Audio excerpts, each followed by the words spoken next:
Hey, it's your boy Swine coming back here trying time again on another episode. And today, as we left it on the last episode, we're traveling back to the Jones family again. And as we baited up on the last episode, we baited up and see where we're going to get. Well, we, based upon some activity on the camera, looked like we might have one or two maybe trapped inside. So we're going to head and go pick those guys and pick them up and see if anything's in there, and hopefully they're still in there, and we'll see. But we're going to travel up and see can we take care of them. I'm out here at the Jones place, and as you can see, we got two small ones in the pen, but they're a little smaller than what I really want to deal with. And of course, one of them is probably a good eating size, but the other one is pretty small. And right now, time-wise, I'm not going to occupy my time in dealing with these two. So I'm gonna let them go. But one of the things that my surveillance camera that I had, I got one on the pen and one over here to kind of see how big the sounder is. And based upon last night's observations, there are about 7 pretty good size left in this group. So those are the ones I'm after right now. And I'm not gonna really mess with these right now. I'm gonna let them go.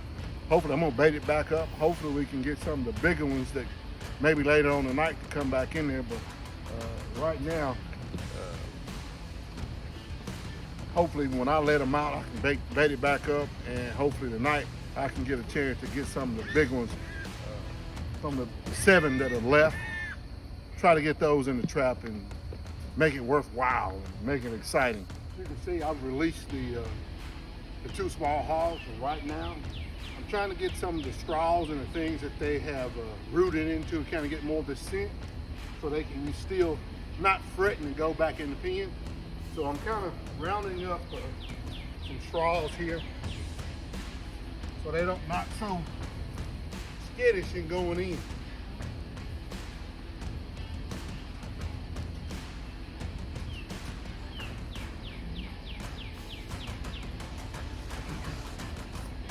So when I bait it back up, hopefully tonight they won't be so skittish. I've got lanes and scent that they're used to. Also to try to knock off my scent from going in and out of the pen. They're not so leery in going in and out. So I'm gonna grab a bag of corn here, and I'll come back and bait it up, and we'll see what comes in there tonight. So I got my bag of corn. I'm really not gonna use any Kool-Aid right now. Kool-Aid is an issue to kind of get in the air. They know it's a food source here, so they're coming every night. So it's a matter of I don't have to have the Kool-Aid every time. So it's in the air. I'm gonna bait it up.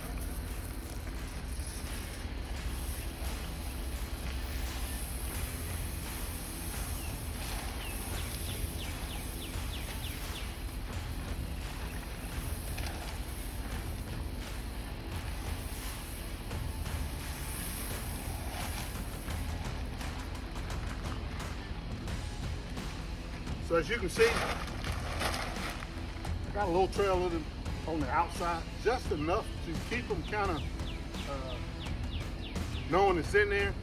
But you can see 90 to 90% of that, 95% of that corn is inside the trap, because I don't want to feed them too much out and they don't want to go in. So the majority of that corn is going to be on the inside.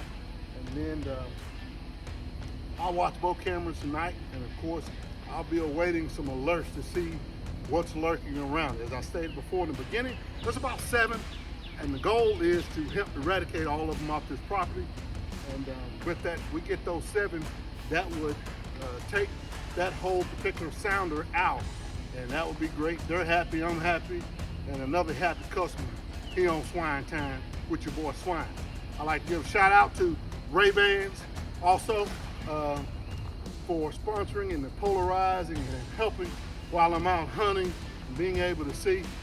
And also, again, a shout out to Glock for producing the firearms that are reliable in the time of need. Hey, until next time, I'll come back at you.